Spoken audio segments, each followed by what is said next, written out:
حضرت جابر بن سمرہ رضی اللہ تعالیٰ عنہ بیان کرتے ہیں، رسول اللہ صلی اللہ علیہ وسلم نے فرمایا، یہ دین ہمیشہ قائم رہے گا، مسلمانوں کی ایک جماعت اس کی خاطر قیامت تک لڑتی رہے گی۔ مشکات المصابیح حدیث نمبر 3801۔ حضرت ابو ہریرہ رضی اللہ تعالیٰ عنہ بیان کرتے ہیں، رسول اللہ صلی اللہ علیہ وسلم نے فرمایا، جو شخص اللہ کی راہ میں زخمی ہوتا ہے اور اللہ جانتا ہے کون اس کی راہ میں زخمی ہوتا ہے، تو وہ روز قیامت اس حال میں آئے گا کہ اس کے زخم سے خون بہتا ہوگا، اس کا رنگ تو خون جیسا ہوگا لیکن اس کی خوشبو کستوری جیسی ہوگی۔ مشکات المصابیح حدیث نمبر 3802۔ حضرت انس رضی اللہ تعالیٰ عنہ بیان کرتے ہیں، رسول اللہ صلی اللہ علیہ وسلم نے فرمایا، کوئی جنتی دنیا کی طرف لوٹ کر آنا پسند نہیں کرے گا، اگرچہ زمین کی ہر چیز اسے میسر آ جائے ماں سوائے شہید کے، وہ آرزو کرے گا وہ دنیا کی طرف لوٹ جائے، کیونکہ اس نے مرتبہ شہادت میں جو عزت دیکھی ہے اس وجہ سے وہ 10 مرتبہ شہید کر دیا جانا پسند کرے گا۔ مشکات المصابیح حدیث نمبر 3803۔ حضرت مسروق بیان کرتے ہیں، ہم نے حضرت عبداللہ بن مسعود رضی اللہ تعالیٰ عنہ سے اس آیت ترجمہ اللہ کی راہ میں مارے جانے والوں کو مردہ تصور نہ کرو بلکہ وہ تو زندہ ہیں، ان کے رب کے ہاں انہیں رزق دیا جاتا ہے کے بارے میں دریافت کیا تو انہوں نے فرمایا، ہم نے اس کے متعلق رسول اللہ صلی اللہ علیہ وسلم سے دریافت کیا تو آپ نے فرمایا، ان کی روحیں سبز رنگ کے پرندوں کے پیٹ میں ہیں، ان کی قندیلیں عرش کے ساتھ معلق ہیں، وہ جنت کے میووں سے جہاں سے چاہے کھاتے ہیں، پھر انہی قندیلوں میں واپس آ جاتے ہیں، پھر ان کا رب ان کی طرف دیکھ کر فرماتا ہے، کیا تم کسی چیز کی خواہش رکھتے ہو؟ وہ عرض کرتے ہیں، ہم کس چیز کی خواہش رکھیں؟ ہم جنت میں جہاں چاہے جاتے ہیں اور وہاں سے من پسند چیزیں کھاتے ہیں۔ رب تعالیٰ ان سے 3 مرتبہ یہی سوال فرمائے گا، جب وہ دیکھیں گے کہ ان سے پوچھے بغیر انہیں نہیں چھوڑا جائے گا تو وہ عرض کریں گے، رب جی، ہم چاہتے ہیں کہ ہماری روحیں ہمارے جسموں میں لوٹائی جائیں حتیٰ کہ ہم تیری راہ میں پھر شہید کر دیے جائیں۔ جب اس نے دیکھا کہ انہیں کوئی حاجت نہیں ہے تو پھر انہیں چھوڑ دیا جاتا ہے۔ مشکات المصابیح حدیث نمبر 3804۔ حضرت ابو قتادہ رضی اللہ تعالیٰ عنہ سے روایت ہے کہ رسول اللہ صلی اللہ علیہ وسلم نے انہیں واعظ کرتے ہوئے فرمایا کہ اللہ کی راہ میں جہاد کرنا اور اللہ پر ایمان لانا بہترین اعمال میں سے ہیں۔ اتنے میں ایک آدمی کھڑا ہوا تو اس نے عرض کیا، اللہ کے رسول مجھے بتائیں کہ اگر میں اللہ کی راہ میں شہید کر دیا جاؤں تو کیا میرے گناہ معاف کر دیے جائیں گے؟ رسول اللہ صلی اللہ علیہ وسلم نے اسے فرمایا، ہاں، اگر تو اس حال میں شہید کر دیا جائے کہ تو صبر کرنے والا، ثواب کی امید رکھنے والا، آگے بڑھنے والا ہو اور پیچھے ہٹنے والا نہ ہو۔ پھر رسول اللہ صلی اللہ علیہ وسلم نے فرمایا، تم نے کیا کہا تھا؟ اس نے عرض کیا، آپ مجھے بتائیں اگر میں اللہ کی راہ میں شہید کر دیا جاؤں تو کیا میرے گناہ معاف کر دیے جائیں گے؟ رسول اللہ صلی اللہ علیہ وسلم نے فرمایا، ہاں، تو صبر کرنے والا، ثواب کی امید رکھنے والا، پیش قدمی کرنے والا ہو اور پیچھے ہٹنے والا نہ ہو، البتہ قرض معاف نہیں ہوگا، کیونکہ جبرائیل علیہ السلام نے اس بارے میں مجھے یہی کہا ہے۔ مشکات المصابیح حدیث نمبر 3805۔ حضرت عبداللہ بن عمرو بن عاص رضی اللہ تعالیٰ عنہ سے روایت ہے کہ نبی صلی اللہ علیہ وسلم نے فرمایا، اللہ کی راہ میں شہید ہو جانا قرض کے سوا ہر چیز کا کفارہ ہے۔ مشکات المصابیح حدیث نمبر 3806۔ حضرت ابو ہریرہ رضی اللہ تعالیٰ عنہ سے روایت ہے کہ رسول اللہ صلی اللہ علیہ وسلم نے فرمایا، اللہ تعالیٰ 2 آدمیوں کی طرف دیکھ کر مسکراتا ہے، ان میں سے ایک دوسرے کو قتل کر دیتا ہے اور وہ دونوں جنت میں داخل ہو جاتے ہیں۔ یہ اس طرح ہے کہ ایک شخص اللہ کی راہ میں جہاد کرتا ہے اور وہ شہید کر دیا جاتا ہے، پھر اللہ اس قاتل پر اپنی رحمت سے رجوع فرماتا ہے، وہ مسلمان ہو جاتا ہے، وہ بھی شہید کر دیا جاتا ہے۔ مشکات المصابیح حدیث نمبر 3807۔ حضرت سہل بن حنیف رضی اللہ تعالیٰ عنہ بیان کرتے ہیں، رسول اللہ صلی اللہ علیہ وسلم نے فرمایا، جو شخص صدق دل سے اللہ سے شہادت طلب کرتا ہے تو وہ اسے شہداء کے مقام پر پہنچا دیتا ہے، خواہ اسے اپنے بستر پر موت آئے۔ مشکات المصابیح حدیث نمبر 3808۔ حضرت انس رضی اللہ تعالیٰ عنہ سے روایت ہے کہ حضرت حارثہ بن سراقہ رضی اللہ تعالیٰ عنہ کی والدہ ربیع بنت برہ رضی اللہ تعالیٰ عنہ نبی صلی اللہ علیہ وسلم کی خدمت میں حاضر ہوئیں اور انہوں نے عرض کیا، اللہ کے رسول، کیا آپ مجھے حارثہ کے متعلق نہیں بتائیں گے؟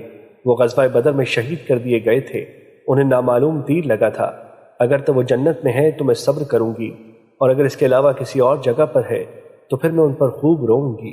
آپ صلی اللہ علیہ وسلم نے فرمایا، ام حارثہ، جنت میں کئی درجات ہیں اور تیرا بیٹا تو فردوس بری میں ہے۔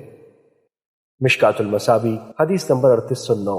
حضرت انس رضی اللہ تعالیٰ عنہ بیان کرتے ہیں رسول اللہ صلی اللہ علیہ وسلم اور آپ کے صحابہ روانہ ہوئے حتیٰ کہ وہ مشرکین سے پہلے بدر پہنچ گئے اور مشرکین بھی پہنچ گئے تو رسول اللہ صلی اللہ علیہ وسلم نے فرمایا اس جنت کی طرف پیش قدمی کرو جس کا عرض زمین و آسمان کی مانند ہے۔ حضرت عمیر بن حمام رضی اللہ تعالیٰ عنہ نے کہا بہت خوب بہت خوب۔ رسول اللہ صلی اللہ علیہ وسلم نے فرمایا تمہیں یہ بات بہت خوب کہنے پر کس چیز نے آمادہ کیا؟ انہوں نے عرض کیا اللہ کے رسول، اللہ کی قسم صرف اس امید نے کہ میں بھی جنتیوں میں سے ہو جاؤں۔ آپ صلی اللہ علیہ وسلم نے فرمایا تم جنتیوں میں سے ہو۔ انہوں نے ترکش سے کھجوریں نکالی اور کھانے لگے، پھر کہا اگر میں اپنی کھجوریں کھانے تک زندہ رہا تو پھر یہ ایک طویل زندگی ہے۔ راوی بیان کرتے ہیں ان کے پاس جو کھجوریں تھیں وہ انہوں نے پھینک دی، پھر مشرکین کے ساتھ قتال کیا حتیٰ کہ وہ شہید کر دیے گئے۔ مشکات المصابیح حدیث نمبر 3810۔ حضرت ابو ہریرہ رضی اللہ تعالیٰ عنہ بیان کرتے ہیں رسول اللہ صلی اللہ علیہ وسلم نے فرمایا تم اپنے میں کسے شہید شمار کرتے ہو؟ انہوں نے عرض کیا اللہ کے رسول جو شخص اللہ کی راہ میں قتل کر دیا جائے وہ شہید ہے۔ آپ نے فرمایا تب تو میری امت کے شہید قلیل ہوئے۔ جو شخص اللہ کی راہ میں قتل کر دیا جائے تو وہ شہید ہے، جو شخص اللہ کی راہ میں فوت ہو جائے تو وہ شہید ہے، جو شخص طاعون کے مرض میں فوت ہو جائے تو وہ شہید ہے، اور جو شخص پیٹ کے مرض میں فوت ہو جائے تو وہ شہید ہے۔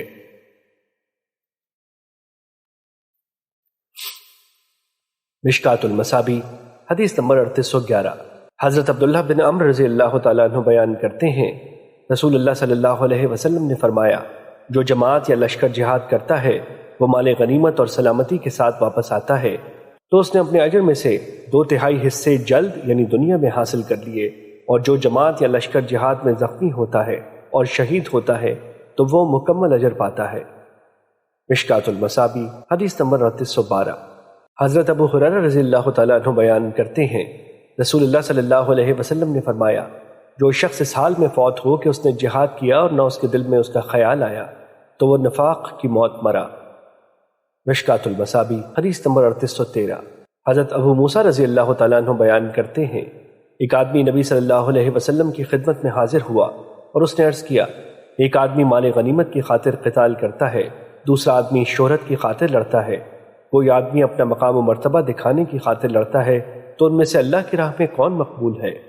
آپ صلی اللہ علیہ وسلم نے فرمایا جو شخص اللہ کے کلمے کی سربلندی کے لیے لڑتا ہے وہی اللہ کی راہ میں ہے۔ مشکات المصابیح حدیث نمبر 3814۔ حضرت انس رضی اللہ تعالیٰ عنہ سے روایت ہے کہ رسول اللہ صلی اللہ علیہ وسلم غزوہ تبوک سے واپس تشریف لائے، جب مدینے کے قریب پہنچے تو فرمایا مدینے میں سے کچھ لوگ ایسے بھی ہیں کہ تم جہاں بھی گئے اور جس وادی سے گزرے تو وہ تمہارے ساتھ ہی تھے۔ ایک دوسری روایت میں ہے وہ اجر میں تمہارے ساتھ شریک ہیں۔ صحابہ نے عرض کیا اللہ کے رسول وہ تو مدینے ہی میں تھے۔ آپ نے فرمایا ہاں وہ مدینے ہی میں تھے کیونکہ عذر نے انہیں روک رکھا تھا۔ مشکات المصابیح حدیث نمبر 3815۔ حضرت امام مسلم نے اسے حضرت جابر رضی اللہ تعالیٰ عنہ سے روایت کیا ہے۔ مشکات المصابیح حدیث نمبر 3816۔ حضرت عبداللہ بن عمرو رضی اللہ تعالیٰ عنہ بیان کرتے ہیں ایک آدمی رسول اللہ صلی اللہ علیہ وسلم کی خدمت میں حاضر ہوا اور اس نے آپ سے جہاد میں شریک ہونے کی اجازت طلب کی تو آپ نے فرمایا کیا تیرے والدین زندہ ہیں؟ اس نے عرض کیا جی ہاں۔ آپ صلی اللہ علیہ وسلم نے فرمایا ان دونوں کی خدمت میں مجاہدہ یعنی انتہائی کوشش کر۔ ایک دوسری روایت میں ہے آپ صلی اللہ علیہ وسلم نے فرمایا اپنے والدین کے پاس چلا جا اور ان سے اچھی طرح سلوک کر۔ مشکات المصابیح حدیث نمبر 3817۔ حضرت ابن عباس رضی اللہ تعالیٰ عنہ نبی صلی اللہ علیہ وسلم سے روایت کرتے ہیں آپ صلی اللہ علیہ وسلم نے فتح مکہ کے روز فرمایا فتح مکہ کے بعد کوئی ہجرت نہیں لیکن جہاد اور نیت باقی ہے، اور جب تم سے جہاد میں نکلنے کے لیے کہا جائے تو نکلو۔ مشکات المصابیح حدیث نمبر 3818۔ حضرت عمران بن حسین رضی اللہ تعالیٰ عنہ بیان کرتے ہیں رسول اللہ صلی اللہ علیہ وسلم نے فرمایا میری امت کا ایک گروہ ہمیشہ حق پر لڑتا رہے گا، جو ان سے دشمنی کرے گا یہ اس پر غالب رہیں گے حتیٰ کہ ان کا آخری شخص مسیح دجال سے قتال کرے گا۔ مشکات المصابیح حدیث نمبر 3819۔ حضرت ابو امامہ رضی اللہ تعالیٰ عنہ نبی صلی اللہ علیہ وسلم سے روایت کرتے ہیں آپ صلی اللہ علیہ وسلم نے فرمایا جس شخص نے نہ جہاد کیا اور نہ کسی مجاہد کو تیار کیا، نہ کسی مجاہد کے گھر میں اچھا جانشین بنا، تو اللہ روز قیامت سے پہلے اسے کسی سخت مصیبت سے دوچار کرے گا۔ مشکات المصابیح حدیث نمبر 3820۔ حضرت انس رضی اللہ تعالیٰ عنہ نبی صلی اللہ علیہ وسلم سے روایت کرتے ہیں، آپ صلی اللہ علیہ وسلم نے فرمایا، اپنے اموال، اپنی جانوں اور اپنی زبانوں کے ساتھ مشرکین سے جہاد کرو۔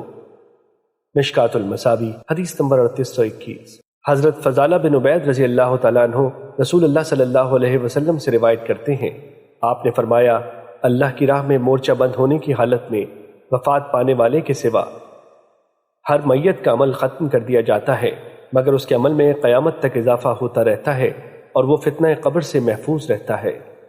مشکات المصابیح حدیث نمبر 3823۔ اور دارمی نے حضرت عقبہ بن عامر رضی اللہ تعالیٰ عنہ سے روایت کیا ہے۔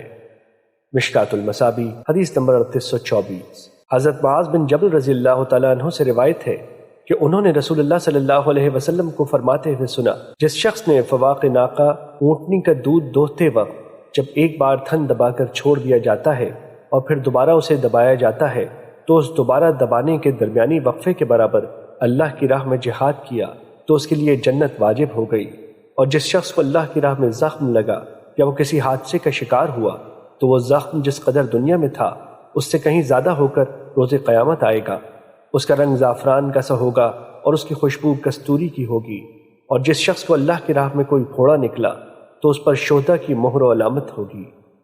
مشکات المصابیح حدیث نمبر 3825۔ حضرت خریم بن فاتق رضی اللہ تعالیٰ عنہ بیان کرتے ہیں، رسول اللہ صلی اللہ علیہ وسلم نے فرمایا، جس شخص نے اللہ کی راہ میں کچھ خرچ کیا تو اس کے لیے 700 گنا تک لکھ دیا جاتا ہے۔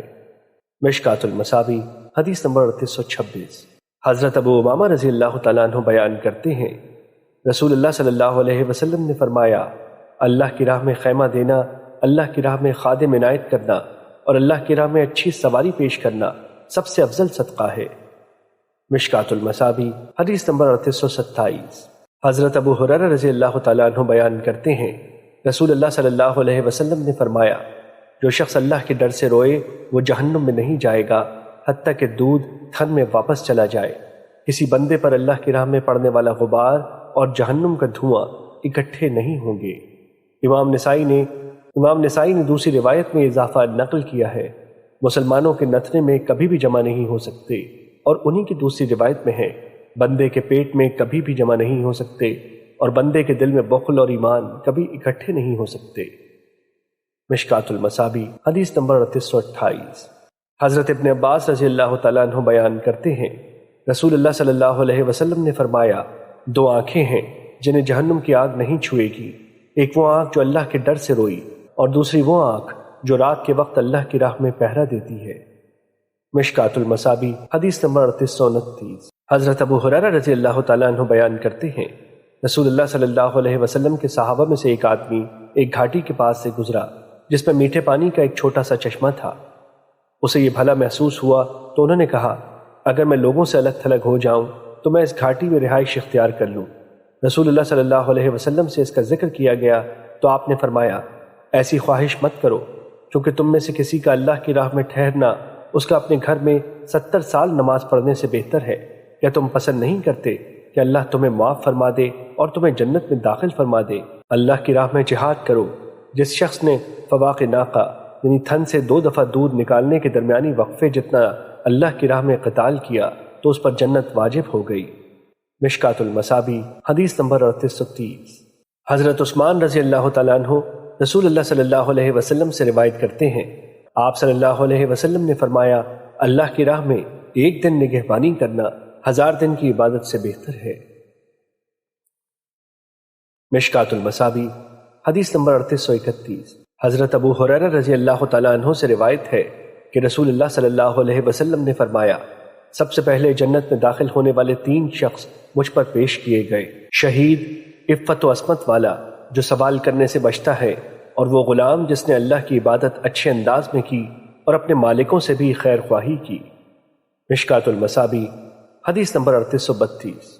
حضرت عبداللہ بن حبشی رضی اللہ تعالیٰ عنہ روایت کرتے ہیں کہ نبی صلی اللہ علیہ وسلم سے دریافت کیا گیا، کون سا عمل افضل ہے؟ آپ نے فرمایا، طویل قیام۔ پھر پوچھا گیا، کون سا صدقہ افضل ہے؟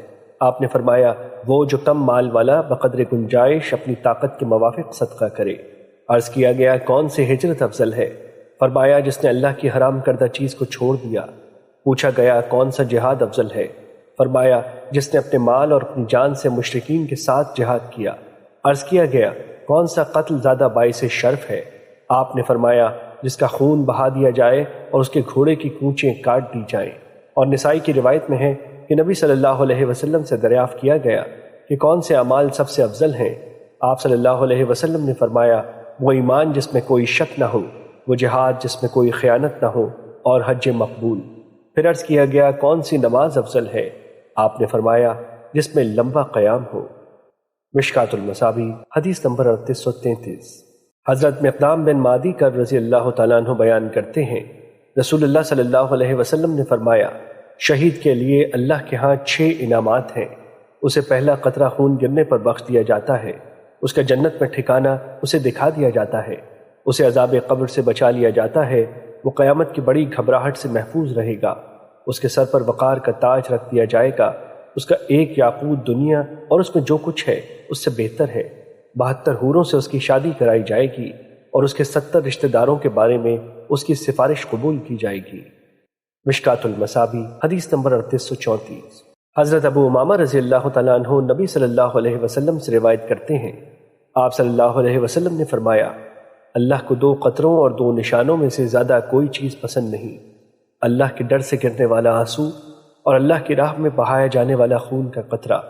اور 2 نشانوں سے مقصود ایک نشان وہ ہے جو اللہ کی راہ میں زخم یا چوٹ وغیرہ سے آئے، اور دوسرا نشان اللہ کے کسی فریضے کی ادائیگی کی صورت میں رونما ہونے والا ہے، مثلا سجدے وغیرہ کے نشان۔ مشکات المصابیح حدیث نمبر 3837۔ حضرت ام حرام رضی اللہ تعالیٰ عنہ نبی صلی اللہ علیہ وسلم سے روایت کرتی ہیں آپ صلی اللہ علیہ وسلم نے فرمایا سمندر کے سفر میں چکرانے والے شخص کو قے آ جائے تو اس کے لیے 1 شہید کا اجر ہے، اور جو شخص ڈوب جائے تو اس کے لیے 2 شہیدوں کا اجر ہے۔ مشکات المصابیح حدیث نمبر 3839۔ حضرت عبداللہ بن عمرو رضی اللہ تعالیٰ عنہ روایت کرتے ہیں کہ رسول اللہ صلی اللہ علیہ وسلم نے فرمایا جہاد سے واپس آنا جہاد کی طرح ہے۔ مشکات المصابیح حدیث نمبر 3841۔ حضرت عبداللہ بن عمرو رضی اللہ تعالیٰ عنہ بیان کرتے ہیں رسول اللہ صلی اللہ علیہ وسلم نے فرمایا جہاد کرنے والے کے لیے اس کا اجر ہے، اور جہاد پر تیار کرنے والے کے لیے تیاری کا اجر بھی ہے اور جہاد کرنے کا اجر بھی ہے۔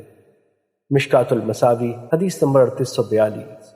حضرت یعلا بن امیہ بیان کرتے ہیں رسول اللہ صلی اللہ علیہ وسلم نے غزوے کا اعلان فرمایا تو میں اس وقت عمر رسیدہ شخص تھا، میرے پاس کوئی خادم بھی نہیں تھا، میں نے اپنی طرف سے کفایت کرنے کے لیے ایک اجیر تلاش کیا، چنانچہ مجھے ایک آدمی مل گیا، میں نے اس کے لیے 3 دینار طے کیے، جب مال غنیمت آیا تو میں نے اسے اس کا حصہ دینے کا ارادہ کیا، میں نبی صلی اللہ علیہ وسلم کی خدمت میں حاضر ہوا اور آپ سے یہ بیان کیا تو آپ صلی اللہ علیہ وسلم نے فرمایا میں اس غزوے میں اس کے لیے ان 3 مقررہ دینار کے علاوہ دنیا و آخرت میں کچھ اور نہیں پاتا۔ مشکات المصابیح حدیث نمبر 3844۔ حضرت ابو ہریرہ رضی اللہ تعالیٰ عنہ سے روایت ہے کہ کسی آدمی نے عرض کیا اللہ کے رسول، ایک آدمی اللہ کی راہ میں جہاد کرنا چاہتا ہے جبکہ وہ دنیا کا مال و متاع چاہتا ہے۔ نبی صلی اللہ علیہ وسلم نے فرمایا اس کے لیے کوئی اجر نہیں۔ مشکات المصابیح حدیث نمبر 3845۔ حضرت معاذ رضی اللہ تعالیٰ عنہ بیان کرتے ہیں رسول اللہ صلی اللہ علیہ وسلم نے فرمایا جہاد 2 قسم کا ہے، رہا وہ شخص جس نے اللہ کی رضا حاصل کرنے کے لیے جہاد کیا، امام و امیر کی اطاعت کی، انتہائی قیمتی مال خرچ کیا، اپنے ساتھی کو آسانی اور سہولت فراہم کی اور فساد سے اجتناب کیا، تو ایسے شخص کا سونا اور جاگنا سب باعث اجر ہے۔ دوسرا وہ شخص جس نے فخر و ریا نیز شہرت کی خاطر جہاد کیا، امام و امیر کی نافرمانی کی اور زمین میں فساد پیدا کیا تو وہ ثواب کے ساتھ واپس نہیں آتا۔ مشکات المصابیح حدیث نمبر 3846۔ حضرت عبداللہ بن عمرو رضی اللہ تعالیٰ عنہ سے روایت ہے کہ انہوں نے عرض کیا اللہ کے رسول، مجھے جہاد کے بارے میں بتائیں۔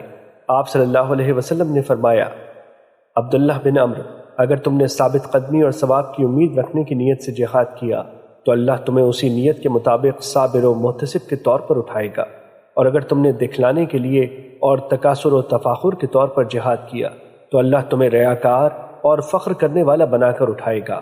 عبداللہ بن عمرو، تم نے جس بھی حالت پر قتال کیا یا تو قتل کر دیا گیا تو اللہ تمہیں اسی حالت پر اٹھائے گا۔ مشکات المصابی حدیث نمبر 3847۔ حضرت عقبہ بن مالک رضی اللہ تعالیٰ عنہ نبی صلی اللہ علیہ وسلم سے روایت کرتے ہیں، آپ صلی اللہ علیہ وسلم نے فرمایا، کیا تم اس کی قدرت نہیں رکھتے کہ جب میں کسی آدمی کو امیر بنا کر بھیجوں اور وہ میرے حکم کی مخالفت کرے تو تم اس کی جگہ کسی ایسے آدمی کو امیر بنا لو جو میرے حکم کی تعمیل کرے۔ مشکات المصابی حدیث نمبر 3848۔ حضرت عبادہ بن صامت رضی اللہ تعالیٰ عنہ بیان کرتے ہیں، رسول اللہ صلی اللہ علیہ وسلم نے فرمایا، جس شخص نے اونٹ کا گھٹنا باندھنے والی رسی حاصل کرنے کی نیت سے اللہ کی راہ میں جہاد کیا تو اسے اپنی نیت کے مطابق اجر ملے گا۔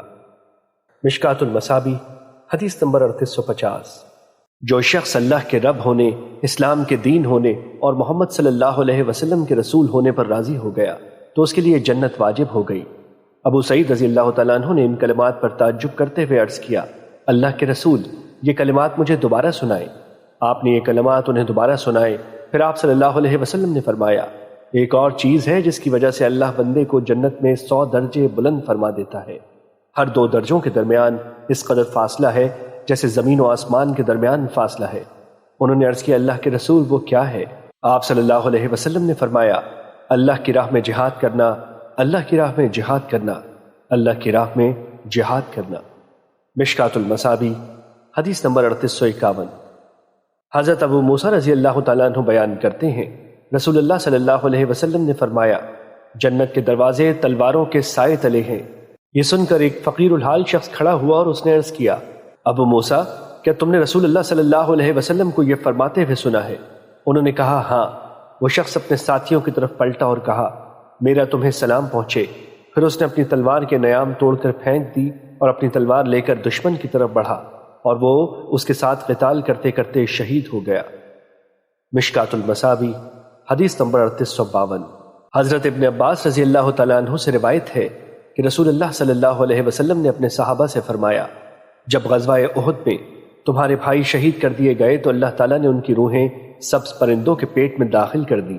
وہ جنت کی نہروں پر آتے ہیں، جنت کے میوے کھاتے ہیں اور عرش کے سائے میں معلق سونے کی قندیلوں میں بسیرا کرتے ہیں۔ چنانچہ جب وہ بہترین کھانا پینا اور آرام گاہ پاتے ہیں تو وہ کہتے ہیں، ہمارے متعلق ہمارے بھائیوں کو کون بتائے کہ ہم جنت میں زندہ ہیں، تاکہ وہ بھی جنت کی رغبت رکھیں اور لڑائی یعنی جہاد کے وقت سستی نہ کریں۔ اللہ تعالیٰ نے کہا، میں تمہاری بات ان تک پہنچاؤں گا۔ چنانچہ اللہ تعالیٰ نے یہ آیت نازل فرمائی۔ ترجمہ: اللہ کی راہ میں قتل ہو جانے والوں کو مردہ مت گمان کرو، بلکہ وہ زندہ ہیں۔ مشکات المصابی حدیث نمبر 3853۔ حضرت عبد الرحمن بن ابی عمیرہ رضی اللہ تعالیٰ عنہ سے روایت ہے کہ رسول اللہ صلی اللہ علیہ وسلم نے فرمایا، شہید کے سوا کوئی ایسا مسلمان نہیں جس کی روح اس کا رب قبض کر لے اور وہ تمہاری طرف لوٹنے کو پسند کرے اور چاہے کہ دنیا اور جو کچھ اس میں ہے وہ اس کے لیے ہو۔ حضرت ابن ابی عمیرہ نے بیان کیا، رسول اللہ صلی اللہ علیہ وسلم نے فرمایا، مجھے اللہ کی راہ میں شہید ہو جانا دنیا و ما فیہا کے مل جانے سے زیادہ محبوب ہے۔ مشکات المصابی حدیث نمبر 3855۔ حضرت عتبہ بن عبد السلمہ رضی اللہ تعالیٰ عنہ بیان کرتے ہیں، رسول اللہ صلی اللہ علیہ وسلم نے فرمایا، شہداء 3 قسم کے ہیں، وہ مومن جس نے اپنی جان اور اپنے مال کے ساتھ اللہ کی راہ میں جہاد کیا، جب وہ دشمن سے ملاقات کرتا ہے تو قتال کرتا ہے حتیٰ کہ وہ شہید کر دیا جاتا ہے۔ نبی صلی اللہ علیہ وسلم نے اس کے بارے میں فرمایا، یہ وہ شہید ہے جسے آزمایا گیا ہے، یہ اللہ کے عرش کے سائے تلے اللہ کے خیمے میں ہوگا، اور انبیاء کو اس پر فقط نبوت کے درجے کی وجہ سے فضیلت حاصل ہوگی۔ دوسرا وہ مومن جس کے نیک اعمال ہوں گے اور برائیاں بھی ہوں گی، اس نے اپنے مال و جان کے ساتھ اللہ کی راہ میں جہاد کیا، جب وہ دشمن سے ملاقات کرتا ہے تو قتال کرتا ہے حتیٰ کہ وہ شہید کر دیا جاتا ہے۔ نبی صلی اللہ علیہ وسلم نے اس کے بارے میں فرمایا، منصب شہادت نے اسے گناہوں سے پاک کر دیا، اس کے گناہوں اور اس کی خطاؤں کو ختم کر دیا، کیونکہ تلوار خطاؤں کو نابود کرنے والی ہے، اور اسے اس کی پسند کے باب جنت سے داخل کر دیا گیا۔ اور تیسرا منافق جس نے اپنے مال و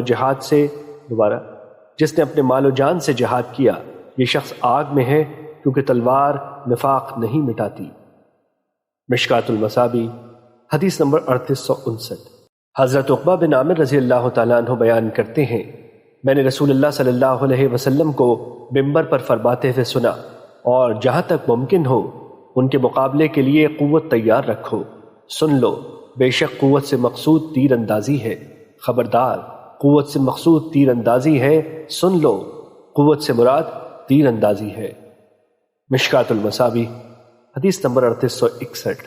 حضرت عقبہ بن عامر رضی اللہ تعالیٰ عنہ بیان کرتے ہیں، میں نے رسول اللہ صلی اللہ علیہ وسلم کو فرماتے ہوئے سنا، تم عنقریب روم فتح کر لو گے اور اللہ تمہارے لیے ان کے شر کے مقابلے میں کافی ہوگا۔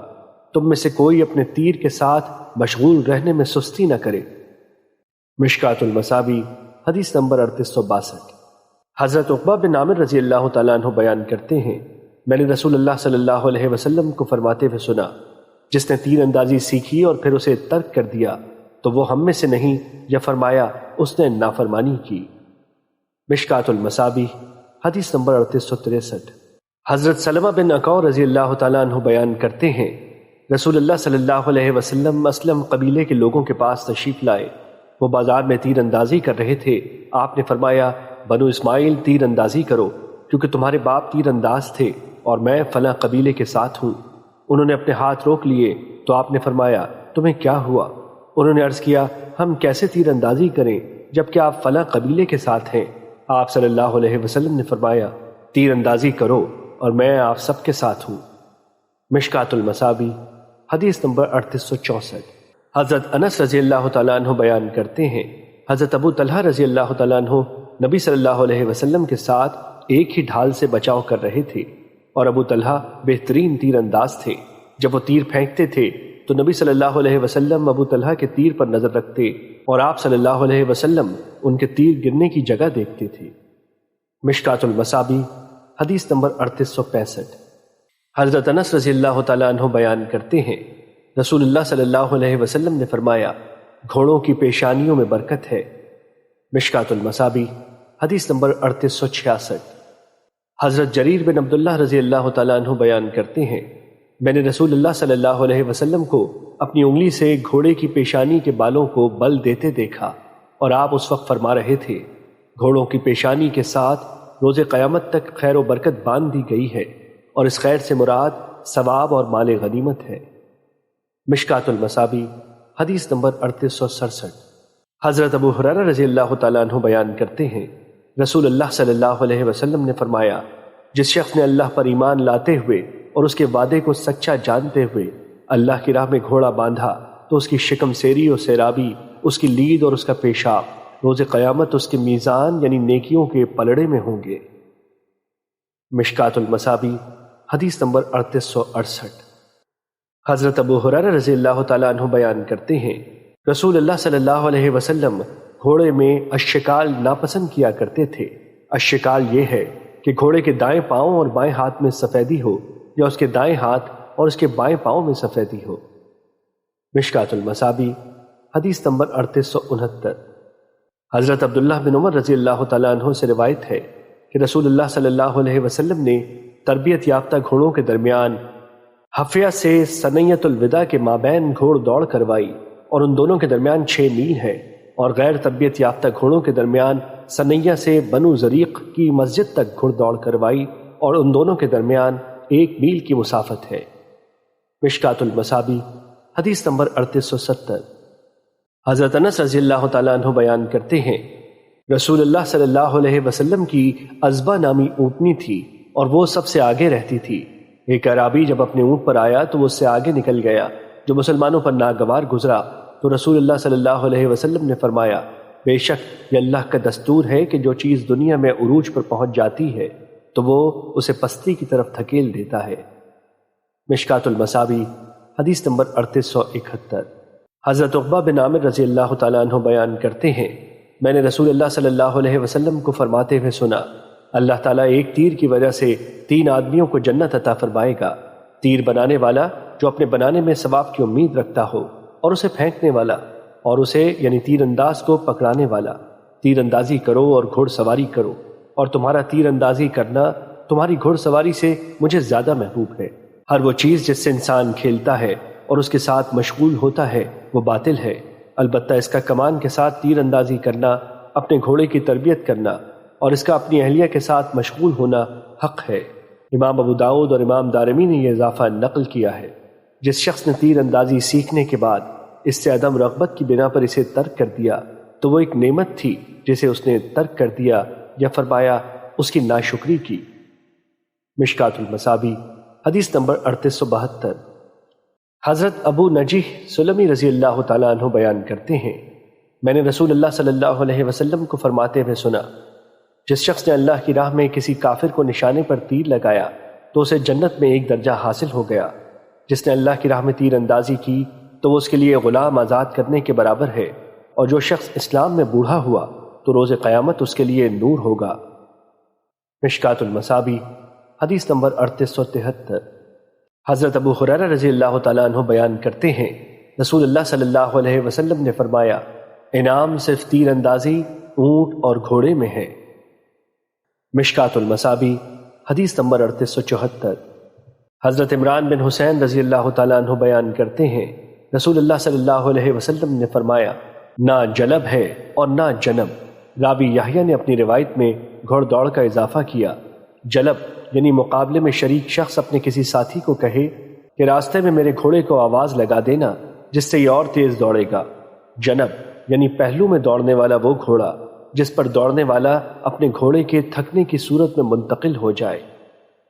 مشکات المصابیح حدیث نمبر 3876۔ حضرت ابو قتادہ رضی اللہ تعالیٰ عنہ نبی صلی اللہ علیہ وسلم سے روایت کرتے ہیں، آپ صلی اللہ علیہ وسلم نے فرمایا، بہتر گھوڑا وہ ہے جو انتہائی سیاہ ہو اور اس کی پیشانی پر تھوڑی سی سفیدی ہو، اس کا اوپر والا ہونٹ یا ناک سفید ہو، پھر وہ جس کی 3 ٹانگیں سفید ہوں اور آگے والی دائیں ٹانگ گھوڑے کے رنگ کی ہو، اگر سیاہ رنگ کا نہ ہو تو پھر وہ جس میں قدر سرخی اور قدر سیاہی ہو اور اس کے کان سیاہ ہوں، وہ بھی اس کی مثل ہے۔ مشکات المصابیح حدیث نمبر 3877۔ حضرت ابن عباس رضی اللہ تعالیٰ عنہ بیان کرتے ہیں، رسول اللہ صلی اللہ علیہ وسلم نے فرمایا، سرخ رنگ کے گھوڑے میں برکت ہے۔ مشکات المصابیح حدیث نمبر 3879۔ حضرت ابن عباس رضی اللہ تعالیٰ عنہ بیان کرتے ہیں، رسول اللہ صلی اللہ علیہ وسلم اللہ کے بندے تھے، آپ کو احکامات نافذ کرنے پر مامور کیا گیا تھا۔ آپ نے 3 چیزوں کے علاوہ دیگر لوگوں سے الگ کوئی خصوصیت ہمیں عنایت نہیں فرمائی۔ آپ صلی اللہ علیہ وسلم نے ہمیں حکم فرمایا کہ ہم اچھی طرح مکمل وضو کریں، ہم صدقہ نہ کھائیں اور ہم گدھوں کو گھوڑیوں پر جفتی کے لیے نہ چڑھائیں۔ مشکات المصابیح حدیث نمبر 3882۔ حضرت علی رضی اللہ تعالیٰ عنہ بیان کرتے ہیں، رسول اللہ صلی اللہ علیہ وسلم کو ایک خچر بطور ہدیہ پیش کیا گیا تو آپ نے اس پر سواری فرمائی۔ حضرت علی نے عرض کیا، اگر ہم گدھوں کو گھوڑیوں پر چڑھائیں تو ہمارے ہاں بھی اسی کے مثل خچر ہوں گے۔ رسول اللہ صلی اللہ علیہ وسلم نے فرمایا، یہ تو صرف وہی لوگ کرتے ہیں جو جانتے ہیں۔ مشکات المصابیح حدیث نمبر 3883۔ حضرت انس رضی اللہ تعالیٰ عنہ بیان کرتے ہیں، رسول اللہ صلی اللہ علیہ وسلم کی تلوار کی دستی چاندی کی تھی۔ مشکات المصابیح حدیث نمبر 3884۔ حضرت حود بن عبداللہ بن سعد اپنے دادا مزیدہ سے روایت کرتے ہیں، رسول اللہ صلی اللہ علیہ وسلم فتح مکہ کے روز مکے میں داخل ہوئے تو آپ کی تلوار پر سونا اور چاندی تھی۔ مشکات المصابیح حدیث نمبر 3885۔ حضرت صائب بن یزید رضی اللہ تعالیٰ عنہ سے روایت ہے کہ غزوہ احد کے روز نبی صلی اللہ علیہ وسلم پر اوپر تلے 2 زرہیں تھیں۔ مشکات المصابیح حدیث نمبر 3886۔ حضرت ابن عباس رضی اللہ تعالیٰ عنہ بیان کرتے ہیں، نبی صلی اللہ علیہ وسلم کا بڑا جھنڈا سیاہ رنگ کا تھا اور چھوٹا پرچم سفید رنگ کا تھا۔ مشکات المصابیح حدیث نمبر 3887۔ حضرت موسیٰ بن عبیدہ محمد بن قاسم کے آزاد کردہ غلام سے روایت ہے، انہوں نے کہا، محمد بن قاسم نے مجھے رسول اللہ صلی اللہ علیہ وسلم کے پرچم کے متعلق پوچھنے کے لیے حضرت برا بن عازب رضی اللہ تعالیٰ عنہ کے پاس بھیجا تو انہوں نے فرمایا وہ سیاہی دھاری دار تھا۔ مشکات المصابیح حدیث نمبر 3888۔ حضرت جابر رضی اللہ تعالیٰ عنہ سے روایت ہے کہ نبی صلی اللہ علیہ وسلم مکے میں داخل ہوئے تو آپ کا پرچم سفید رنگ کا تھا۔ مشکات المصابیح حدیث نمبر 3889۔ حضرت کعب بن مالک رضی اللہ تعالیٰ عنہ سے روایت ہے کہ نبی صلی اللہ علیہ وسلم غزوہ تبوک کے لیے جمعرات کے روز روانہ ہوئے اور آپ جمعرات کے روز روانہ ہونا پسند فرماتے تھے۔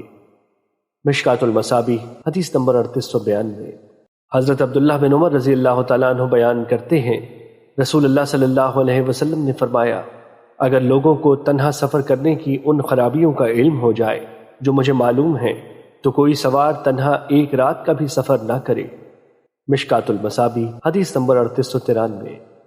حضرت ابو ہریرہ رضی اللہ تعالیٰ عنہ بیان کرتے ہیں، رسول اللہ صلی اللہ علیہ وسلم نے فرمایا، جس قافلے کے ساتھ کتا اور گھنٹی ہو تو رحمت کے فرشتے اس کے ساتھ نہیں چلتے۔ مشکات المصابیح حدیث نمبر 3894۔ حضرت ابو ہریرہ رضی اللہ تعالیٰ عنہ سے روایت ہے کہ رسول اللہ صلی اللہ علیہ وسلم نے فرمایا، گھنٹی شیطان کے ساز ہیں۔ مشکات المصابیح حدیث نمبر 3895۔ حضرت ابو بشیر انصاری رضی اللہ تعالیٰ عنہ سے روایت ہے کہ وہ کسی سفر میں رسول اللہ صلی اللہ علیہ وسلم کے ساتھ تھے۔ رسول اللہ صلی اللہ علیہ وسلم نے ایک قاصد بھیجا کہ کسی اونٹ کی گردن میں تانت کا پٹا یا کوئی پٹا نہ رہنے دیا جائے، وہ سب کاٹ دیے جائیں۔ مشکات المصابیح حدیث نمبر 3896۔ حضرت ابو ہریرہ رضی اللہ تعالیٰ عنہ بیان کرتے ہیں، رسول اللہ صلی اللہ علیہ وسلم نے فرمایا، جب تم سرسبز و شاداب علاقے میں چلو تو اونٹ کو زمین سے اس کا حق دو، انہیں چرنے دو، اور جب تم قحط سالی میں چلو تو پھر تیزی سے چلو۔ جب تم رات کے وقت پڑاؤ ڈالو تو راستے سے اجتناب کرو، کیونکہ رات کے وقت وہ چوپایوں کی راہیں اور زہریلی چیزوں کا ٹھکانہ ہے۔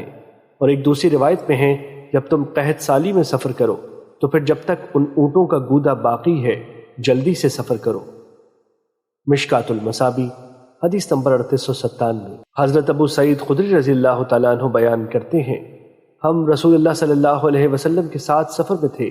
اس دوران اچانک ایک آدمی سواری پر آپ کی خدمت میں حاضر ہوا اور وہ دائیں بائیں دیکھنے لگا، تو رسول اللہ صلی اللہ علیہ وسلم نے فرمایا، جس شخص کے پاس زائد سواری ہو وہ اس شخص کو عنایت کر دے جس کے پاس کوئی سواری نہیں۔ جس شخص کے پاس زاد سفر زیادہ ہو تو وہ اس شخص کو عنایت کر دے جس کے پاس زاد راہ نہیں۔ راوی بیان کرتے ہیں، آپ نے بال کی بہت اصناف کا ذکر فرمایا، حتیٰ کہ ہم نے سمجھا کہ ہم میں سے کسی شخص کو زائد چیز پر کوئی حق نہیں۔ مشکات المصابیح حدیث نمبر 3898۔ حضرت ابو ہریرہ رضی اللہ تعالیٰ عنہ بیان کرتے ہیں، رسول اللہ صلی اللہ علیہ وسلم نے فرمایا، سفر عذاب کی ایک قسم ہے، وہ آپ میں سے ہر ایک کو اس کی نیند اور اس کے کھانے پینے سے باز رکھتا ہے، لہٰذا جب وہ سفر کا مقصد حاصل کر لے تو اسے اپنے اہل خانہ کے پاس جلد آ جانا چاہیے۔ مشکات المصابیح حدیث نمبر 3899۔ حضرت عبداللہ بن جعفر رضی اللہ تعالیٰ عنہ بیان کرتے ہیں، جب رسول اللہ صلی اللہ علیہ وسلم سفر سے تشریف لاتے تو آپ کے اہل خانہ کے بچوں کے ساتھ آپ کا استقبال کیا جاتا۔ اسی طرح آپ ایک سفر سے واپس تشریف لائے تو مجھے آپ کی خدمت میں پیش کیا گیا، آپ نے مجھے اپنے آگے سوار کر لیا۔ پھر فاطمہ رضی اللہ تعالیٰ عنہ کے کسی لخت جگر حسن یا حسین رضی اللہ تعالیٰ عنہ کو لایا گیا تو آپ نے اسے اپنے پیچھے سوار کر لیا۔ راوی بیان کرتے ہیں، ہم مدینے میں ایک سواری پر 3 سوار ہو کر داخل کیے گئے۔ مشکات المصابیح حدیث نمبر 3900۔